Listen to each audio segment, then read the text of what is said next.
Hello everybody, it's Foster, and I am back with another video. I'm going to be reading Not If I Save You First by Allie Carter, Chapter 6. And I'm just going to get right into it, so I hope you guys enjoy. Chapter 6. Dear Logan, I haven't been eaten by a bear yet. That's the good news. But I think a bear might have eaten your letters. That's the bad. Maddie.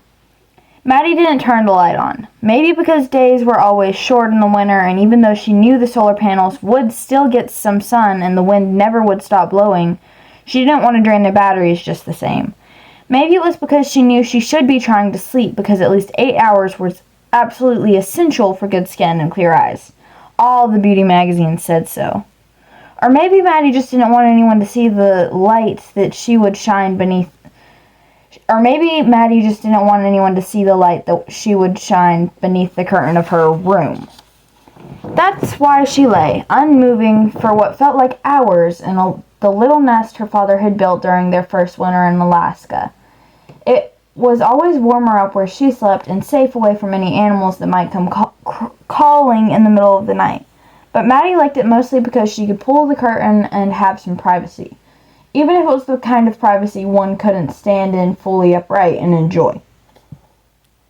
But that night, Maddie stayed perfectly still, staring through the darkness until she couldn't take it anymore. Then she couldn't stop herself from reaching down between the mattress and the wall and wiggling her fingers until she found it. The picture was folded in quarters, and thick lines creased the image. She knew each and every inch of it by heart, and still she reached for her emergency flashlight, risked a little light in order to look at it again.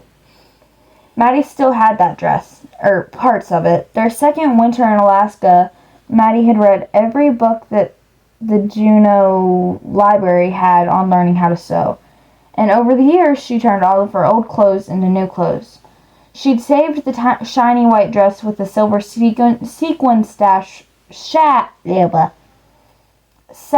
for last. Now it was a jacket that might still fit, but Maddie had never, ever worn it except when she wanted to feel pretty sometimes in the darkest parts of winter. It was hard to believe that it had once been such a pretty dress, or that she'd been that happy girl. She wanted to believe that she'd forgotten Logan's face, but she hadn't. She knew him as soon as she saw him, even though he now looked like a version of Logan that had been stretched and pulled and maybe dosed with some kind of magic potion to make him approximately 3 times his original size. But in the picture, in her mind, they were the same height. And he had deep dimples and a mischievous grin, and he kept his arm around her, the two of them ready for whatever adventures lay ahead, as long as they could face them together. Maddie's cheeks were wet then, and she reminded herself for the millionth time that she was never going to cry over Logan. Never, ever again. Then she took the photo and held it at the creases. It was time, she knew. It was time, she knew. Time to tear it right down the center, rip it into a million pieces, and throw them in the fire. But she slipped it back between the wall and the mattress instead. Back where it wouldn't hurt her anymore. She closed her eyes and rolled over in her bed. She was going to sleep, she told herself. And when she woke up, maybe it would all just be a dream. But that's when Maddie heard it. There's a certain kind of noise that people make when they're trying not to make any noise at all. And right then the cabin was full of it. Full of the scraping and banging against chair legs. Cabinet doors opening and closing in the dark. Maddie eased down her ladder and flipped on the floor lamp by the desk, but her father didn't whirl. He wasn't surprised. He'd made a career out of never, ever being surprised. "How's the weather?" Maddie asked. Her father shook the match in his hand, forcing it out, and Maddie saw the kindling in the stove catch. Soon the cabin would be filled with the smell of wood smoke and coffee. "It's holding," her dad said with a glance out the window, as if it might have changed in the 20 seconds since he last looked. "Go back to bed, Mad." It wasn't that early. Days are just short in Alaska in the beginning of winter, and the truth was, Maddie was the kind of tired that sleep couldn't really fix. When will you be back?" she asked. "Tonight, if the weather holds." She heard what he wasn't saying, that this was a big storm. It had to be to scare the people who lived in extreme weather most of their lives, but she knew nothing but she knew that nothing would keep her father from her. Absolutely nothing. And sometimes that was the scariest thing of all. "I'm okay," she said. "I'll be okay, so don't take any chances. Please, if it's bad, don't risk it. I'll be fine. Don't worry about me." "Sounds like you're the one who's worried." "You're about to fly the plane the size of a large car over mountains and glaciers and through what might possibly be the storm of the year in Alaska. So I'm allowed some trepidation. Well, I'm leaving my teenage daughter alone with a boy, so I'm allowed some too." Maddie couldn't help it. She glanced at the closed door to her father's room. Logan was in there on the small cot the Secret Service guys must have brought with them when they set up their little base camp near the trees. Logan. "You're going to be okay without me?" her father asked. Maddie forced herself to look away from the door. "It's been 6 years, Dad. If I weren't okay without you here, I'd be dead by now." "That's not what I mean, Mad, and I think you know it." Maddie turned away from the door and the boy who had turned away from her. "Whatever." "Mad, I'm not going to kill the president's son, no matter how much I want to," she silently added. "That's not what I'm asking." Her father eased a little closer. Outside, the sun was coming up, and the cabin door was the color of glowing coals. "Are you okay?" he tried again.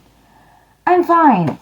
Her father filled a thermos with coffee, took it to his pack, and then added his satellite phone to his wallet. "I thought you'd be happier to see him. You two were always so close." "Yeah," Maddie filled the cup of coffee. "We were." The cabin was bright enough that her father could see her face, read her eyes. "Maybe I shouldn't go." "No, you have to go. You know you do. We're fine."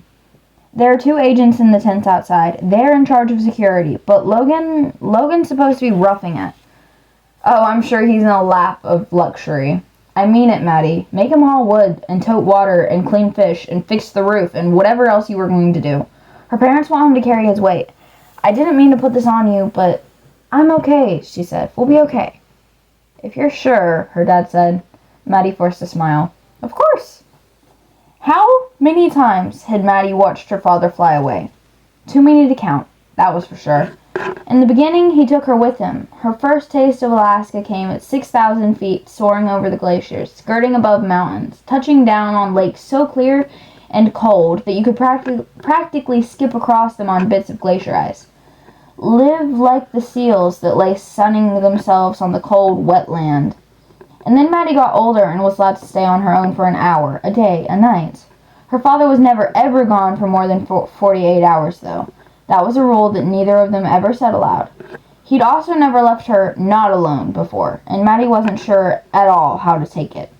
She crept to the closed door of her father's room. There was no light, no movement. It was almost like it was empty, just like always. But it wasn't. And that was a fact that Maddie could never, ever let herself forget. She started the day's work by drawing the curtain over the kitchen door and heating the water. If the storm was bad, then this might be her last chance for a while, and she felt like she needed her armor for what was coming. To Maddie, armor meant nail polish and lip gloss. Really, lip gloss was essential to a girl's self-defense, she was certain. And clean hair. Oh, have mercy, did she ever need clean hair. She worked as quickly and as quietly as she could, and soon she was sinking into a tub full of hot, sudsy bubbles, leaning her head back and letting the warm water wash over her. She was never really warm in Alaska. Sure, sometimes she was hot, and sometimes she was freezing, but a nice, comfortable warm was something she only found in the bath, and so Maddie let herself close her eyes and sink lower and... "Hey, Matt, sorry!" The voice came from behind her, and Maddie found herself bolting upright and then sliding beneath a thick blanket of bubbles. She hadn't really fallen asleep. She just entered the kind of, it's early and I'm still sleepy and this water feels really, really good kind of trance. She'd forgotten she wasn't alone. "Logan!" she yelled, and then glanced behind her at where he stood with his back facing her, both hands over his eyes. "I'm sorry, why are you taking a bath in your kitchen?" "It's also the bathroom," Maddie was still yelling. "Stay turned around." "Right, and put the curtain back." She watched Logan grope blindly behind him until one of his big hands found the curtain and pulled it closed again. Only then did she let herself relax, which was the good news, but that also meant she had time to really think about what had just happened, which was the bad. Hurriedly, Maddie stood and rinsed her hair and her body and wrapped herself in a big towel. She was halfway into her base layer when Logan's voice rang from the other side of the curtain, too close, like he hadn't moved. Maddie, why were you taking a bath in the kitchen?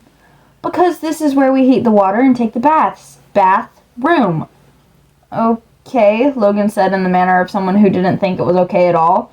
So if this is the bathroom, then where do I... Maddie jerked her head through the curtain, then pointed. It's about 40 feet out that door. Logan looked to the door outside, then back to Maddie. The look that crossed his face in that moment was almost worth having him there, listening to a stupid, deep voice and staring at his stupid, broad shoulders, and putting up with this stupid little jerk that made her heart made when he smiled. You've got to be kidding me, he muttered. Maddie smirked. Welcome to Alaska. And that is the end of chapter 6. I hope you all enjoyed it, and thank you guys so much for watching. Will Logan redeem himself? That's the question here.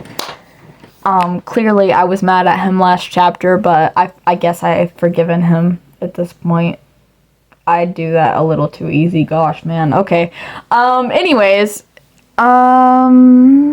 I hope you guys enjoyed it, and I'll see you in the next one. Bye!